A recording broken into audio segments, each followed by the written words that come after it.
Le faux dans l'info, le podcast d'Africa Tchèque pour comprendre l'écosystème de la désinformation.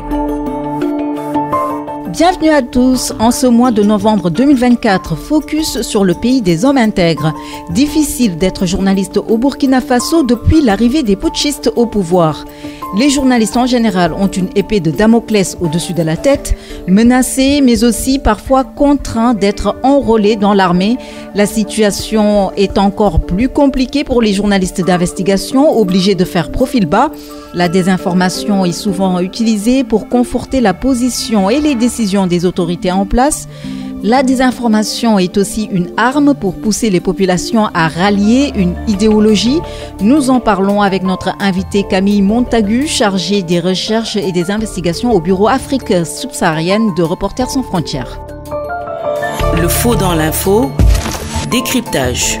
Pouvoir politique, puissance extérieure et grandes entreprises s'associent parfois dans la désinformation pour atteindre un objectif commun. Au Burkina Faso, la désinformation est une arme utilisée contre les journalistes. C'est aussi une arme pour formater l'esprit des populations. Bonjour Camille Montagu. Bonjour Mariama. Vous êtes le chargé des recherches et des investigations au bureau Afrique subsaharienne de Reporters sans frontières. Faites-nous l'état des lieux. Quelle est la situation du Burkina Faso en termes de désinformation ? La situation au niveau de la désinformation, elle est critique au Burkina Faso. La prédominance de ce phénomène, elle a un lien direct en fait avec l'état de la liberté de la presse dans le pays. Je pense que c'est important de s'attarder là-dessus pour bien comprendre la place qu'a pu prendre la désinformation au sein de l'écosystème médiatique du Burkina Faso. Au début de l'année, on avait alerté, nous, RSF, sur la situation, que le Sahel et le Burkina Faso étaient en passe de devenir une zone de non-information. Et la donne, elle n'a pas changé en fait depuis, bien au contraire. Par exemple, trouver des informations fiables et neutres sur les activités du gouvernement, c'est devenu extrêmement complexe.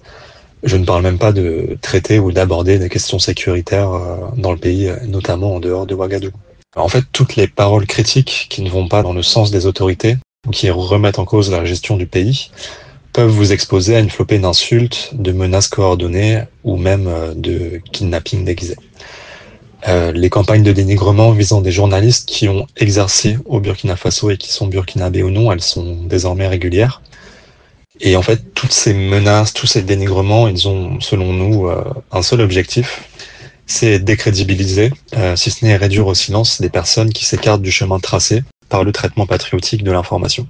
Ce traitement patriotique de l'information, en fait, il vise à délivrer et à communiquer des nouvelles qui soutiennent les actions de la junte et ses soldats. Ces informations, elles ne respectent pas forcément, pour ne pas dire pas souvent, des critères de fiabilité et de neutralité propres au style journalistique.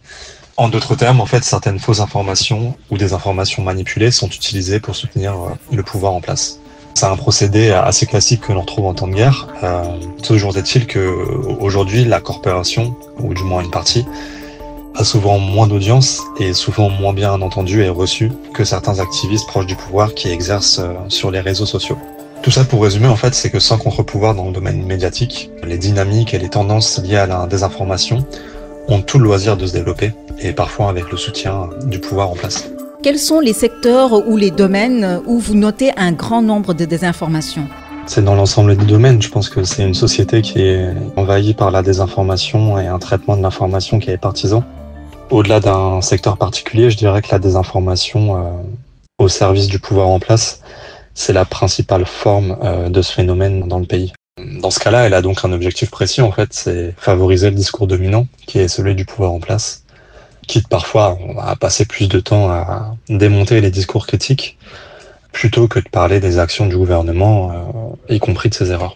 Je pense qu'on peut quand même parler de la désinformation liée au domaine sécuritaire et aux aspects sécuritaires, dans le sens où chaque publication ayant fait l'état d'un massacre commis par l'armée burkinabé a fait l'objet d'une campagne de dénigrement à l'encontre des auteurs de ces articles.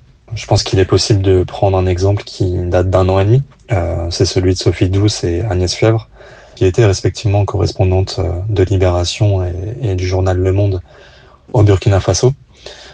Ces deux journalistes, elles ont été victimes d'une campagne de dénigrement en avril 2023, après une enquête de Libération sur des exactions commises par l'armée burkinabé. En plus de ces deux journalistes françaises qui étaient visées, il y avait aussi 3 journalistes burkinabés qui était également dans le viseur de cette campagne de dénigrement. De manière générale, en fait, les médias et les journalistes sont censurés ou suspendus dès que la situation sécuritaire du pays est abordée d'une manière déplaisante ou que des abus et des accusations d'exaction sont révélés. Ce procédé-là, il consiste d'une part donc à invisibiliser les informations qui sortent du cadre imposé pour que le moins de personnes possible y aient accès. Et d'autre part, dans un second temps, on décrédibilise et on dénigre les informations publiées et leurs auteurs pour le public qui a déjà été exposé à ces nouvelles. Pour sortir de l'aspect sécuritaire, je pense qu'il est important aussi de ne pas oublier la désinformation et les discours de haine qui visent certaines communautés ou ethnies et qui ont des conséquences directes dans le quotidien de ces dernières. Qui sont les instigateurs de ces désinformations ? Ils sont nombreux. Le plus facile, on va dire, c'est de parler de ceux qui participent ou qui organisent des campagnes coordonnées de désinformation. Dans ces cas-là, on distingue plusieurs acteurs, à commencer par des activistes qui sont réputés proches du pouvoir en place et qui sont majoritairement présents sur les réseaux sociaux. Le plus connu d'entre eux est, selon plusieurs enquêtes, celui qui entretient les liens les plus étroits avec la junte. C'est bien sûr Ibrahima Maïga, qui ne cesse de publier des pseudo-enquêtes sur ses réseaux sociaux et qui dénigre les journalistes et personnalités qui ne vont pas dans le sens du pouvoir en place. Bon, récemment, le journaliste de France 24, Wassim Nasr, en a fait les frais. C'est bon de rappeler deux choses sur ce personnage, je pense. C'est que la première, il s'était affiché avec Damiba lors de sa cérémonie de prestation de serment dans les jours qui ont suivi le premier coup d'État en 2022. Ce qui me fait dire qu'avec le reste des activistes en faveur du pouvoir, en fait, ils suivent la tendance et le sens du vent. La deuxième chose, c'est la carte de presse qu'il présente régulièrement sur ses réseaux pour prouver son statut de journaliste. Il faut savoir que ce n'est pas une carte délivrée par les autorités américaines. Pour le rappeler, Ibrahima Maïga vit aux États-Unis depuis plusieurs années. Cette carte, elle n'est donc pas délivrée par les autorités américaines. C'est en fait un document que tout le monde peut obtenir, moyennant une certaine somme, et après avoir rempli un formulaire. Ibrahima Maïga, c'est bien entendu pas le seul activiste. D'autres sont actifs et influents sur les réseaux sociaux. Et ces activités vont bien au-delà de la désinformation. Les menaces qui visent les acteurs critiques du pouvoir, elles sont à peine voilées, et elles semblent parfois même coordonnées avec certaines actions des renseignements et certains enrôlements forcés. Le deuxième type d'acteurs, ce sont les entreprises privées, qui se présentent officiellement comme des agences de communication publique, mais qui sont en réalité des entreprises qui versent dans la désinformation. Je pense que l'exemple le plus important, c'est le groupe panafricain pour le commerce et l'investissement, le GPCI, qui est dirigé par l'homme d'affaires Aruna Dwamba. Ce dernier, il a fait ses classes dans le domaine en République centrafricaine. Le GPCI dispose d'un bureau à Ouagadougou depuis octobre 2022 et il était notamment derrière la campagne de dénigrement qui a visé Sophie Douce et Agnès Fèvre, ainsi que 3 journalistes burkinabés en avril 2023. La société, elle est également fortement soupçonnée d'avoir entretenu des liens avec la présidence du Faso. On soupçonne cela pour différentes raisons, et notamment parce que dans la soirée du 2 août 2023, le compte Facebook de la présidence a divulgué par erreur un faux article de presse. C'est un texte qui a également été publié sur un faux site d'information affilié au GPCI, ainsi que sur plusieurs pages Facebook qui étaient liées au réseau. Le lendemain de cette publication, la présidence du Faso avait reconnu une erreur de manipulation. À l'époque, nous, RSF, on avait interrogé le directeur de communication de la présidence, qui n'avait pas souhaité et qui n'a jamais souhaité nous répondre à ce sujet. Le GPCI s'est fait plus discret ces derniers mois, mais la dernière enquête de Forbidden Stories sur la propagande russe, notamment au Sahel, elle présente Aruna Dwamba comme le point focal de l'African Initiative. Ce qui me permet d'en venir au dernier acteur de ces campagnes coordonnées, l'agence de propagande African Initiative et ses organisations satellites, dont l'association russo-burkinabé du même nom. Cette agence de propagande russe et les associations qui tournent autour, elles visent officiellement à promouvoir la culture russe dans le pays et les relations entre la Russie et le Burkina Faso. Selon une enquête publiée par un média d'investigation russe indépendant, le rédacteur en chef d'African Initiative appartiendrait au 5e service du FSB, le renseignement russe, chargé des opérations internationales. En réalité, African Initiative, donc, c'est le volet informationnel de la stratégie de la Russie en Afrique. L'autre principale composante de cette stratégie, c'est le volet militaire avec l'Africa Corps, bien entendu. L'African Initiative, elle reprend en fait en main les activités informationnelles de la galaxie Prigojine, à une différence près, c'est que les membres de l'agence n'ont aucun mal à s'afficher devant les caméras ou sur les réseaux sociaux, contrairement aux actions clandestines menées dans le passé. Parmi les faits marquants, je peux notamment citer le travail du propagandiste italien Vittorio Nicola Rangelloni, qui se présentait comme correspondant de guerre pour l'agence de propagande African Initiative et qui a travaillé pendant plusieurs mois au Burkina Faso. Aujourd'hui, l'agence elle dispose d'un correspondant dans le pays qui relaie généralement et bien souvent les activités de l'association locale du même nom. Cette association, donc, qui s'appelle également African Initiative, elle joue un rôle primordial au Burkina Faso. Elle organise de nombreuses activités, parfois plusieurs par semaine, qui vont de la distribution de fournitures scolaires à la diffusion de films de propagande russe. Ces activités, elles sont régulièrement relayées d'une part par African Initiative, donc l'agence des propagandes, et par plusieurs journaux et sites web du pays. Ces activités, elles permettent de mieux faire connaître la culture russe et de peaufiner son image, mais aussi et surtout d'identifier certains journalistes burkinabés qui peuvent servir de relais direct du narratif russe dans les médias traditionnels. En ce sens, l'association locale, donc African Initiative, elle a organisé une réunion avec plusieurs journalistes de médias en ligne fin mai, selon nos sources, afin de promouvoir ces activités et d'envisager de potentiels partenariats. Camille Montagu, notre invité sur la situation de la désinformation au Burkina Faso, il est chargé des recherches et des investigations au bureau Afrique subsaharienne de Reporters sans frontières. Restez avec nous, nous évoquerons notamment les initiatives prises afin de lutter contre la désinformation au Burkina Faso. Ce sera juste après cela. Le faux dans l'info, le podcast d'Africa Tchèque pour comprendre l'écosystème de la désinformation. Le faux dans l'info, décryptage. Notre invité Camille Montagu, chargée des recherches et des investigations au bureau Afrique subsaharienne de Reporters sans frontières. Camille, dites-nous, est-ce qu'il y a des initiatives pour lutter efficacement contre la désinformation au Burkina Faso ? On peut d'ores et déjà dire que rien n'est fait par les autorités actuelles. La désinformation et plus globalement le désert informationnel actuellement présent au Burkina Faso sert leur cause. Mais il existe des initiatives qui viennent de la société civile. Je pense notamment à Faso Tchèque, qui a été créée en 2019, qui est une plateforme de production et de diffusion d'informations de qualité, en vérifiant notamment des faits. La plateforme, elle lutte contre la désinformation qui sévit dans le pays.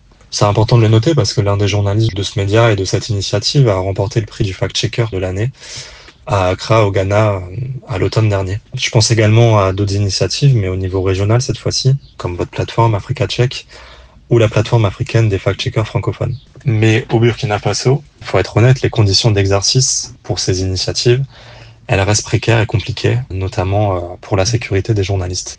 Ce qui est, à notre avis, plus inquiétant encore, c'est la reprise des codes et des pratiques du fact-checking par des puissances qui instrumentalisent la liberté de la presse de manière générale. Un exemple précis, en septembre dernier, l'association locale, encore elle, African Initiative, a participé à l'organisation d'une formation sur la désinformation et sur le fact-checking qui s'est tenue à Ouagadougou. Il y a eu aussi des formations similaires qui ont été organisées en Guinée équatoriale récemment, mais aussi par d'autres organisations financées par l'État russe, encore une fois. Des militaires dirigent actuellement le Burkina Faso. Est-ce que les journalistes, particulièrement les fact-checkers, ont les coudées franches pour faire leur travail ? C'est pas vraiment une question d'avoir les coudées franches. Le contexte de la répression de la presse et des journalistes au Burkina Faso, il est presque unique. À l'heure où on échange, où on parle, il y a un journaliste d'investigation, Serge Joulon, et deux chroniqueurs, Adama Bayala et Khalifa Rasséré, qui ont été réquisitionnés par l'armée pour combattre. Ces enrôlements, ils sont ciblés et ils visent 3 journalistes qui ont été critiques du pouvoir et de la gouvernance du pays. Cette information concernant les réquisitions, elle a officiellement été dévoilée le 24 octobre dernier, 4 mois jour pour jour après la disparition de Serge Joulon. Le directeur de publication du journal L'Événement, qui est un journal d'investigation, il avait été enlevé à son domicile par des membres présumés de l'Agence nationale de renseignement. Les 2 autres chroniqueurs, donc Adama Bayala et Khalifa Rasséré, ils ont disparu les 19 et 28 juin en pleine circulation.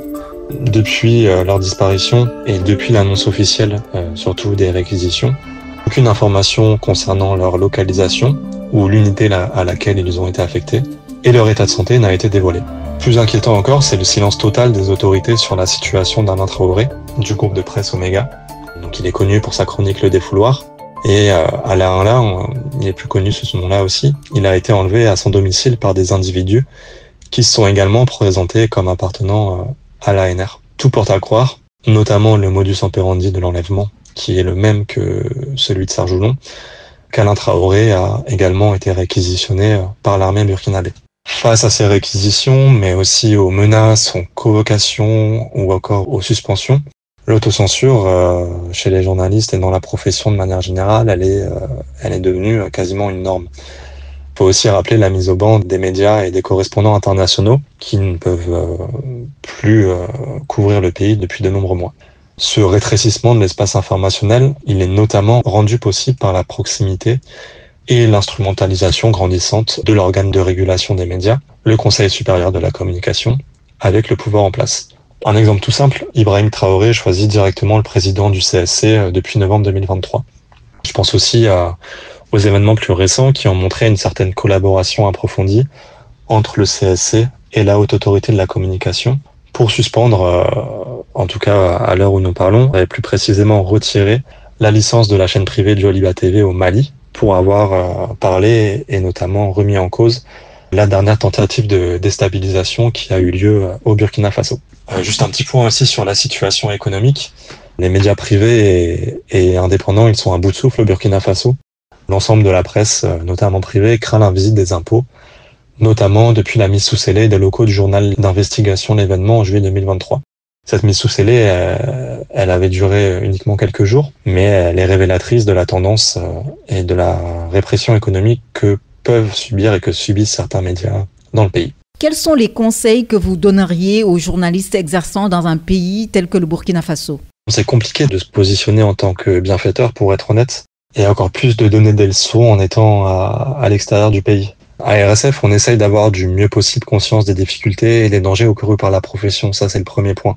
Sans ça, pour nous, c'est impossible de parler de la situation présente et de donner des conseils. Quand une critique durant une chronique ou un article qui révèle une mauvaise gouvernance vaut une réquisition, il paraît compliqué de donner des conseils de bonne pratique aux journalistes. Tout simplement parce qu'aucun journaliste ne devrait être envoyé au front, qui plus est de façon arbitraire. Je pense déjà dans un premier temps, il est important de rappeler que la sécurité des sources, elle est primordiale dans ce contexte. Et que ce à quoi on assiste de toute façon, c'est un climat de peur généralisée à toute la société civile. Il faut aussi souligner le travail de certains médias qui, malgré les menaces et les difficultés économiques, forcent tout simplement le respect. Pour l'ensemble de la profession, je pense qu'il faut continuer de faire le dos rond. À notre avis, la corporation, elle doit aussi resserrer ses rangs et rester solidaire en cas de suspension, de disparition ou de convocation. Un exemple assez révélateur et assez inspirant, c'est ce qui se passe actuellement au Mali depuis le retrait de la licence de Joliba TV. La presse et les organisations professionnelles des médias ne font plus qu'un et soutiennent corps et âme Joliba TV. Et c'est bien entendu une très bonne chose. Je pense aussi qu'il existe des solutions pour continuer à sortir des informations fiables, neutres et d'intérêt public, donc à produire des enquêtes ou des investigations.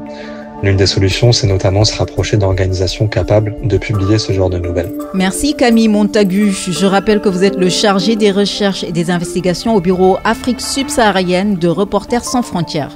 Merci beaucoup pour l'invitation et à très vite.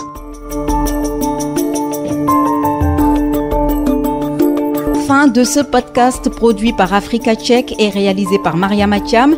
Merci à vous qui l'avez suivi. Prochain rendez-vous le mois prochain. D'ici là, doutez et vérifiez toute information pour éviter de tomber dans les filets de la désinformation. À bientôt!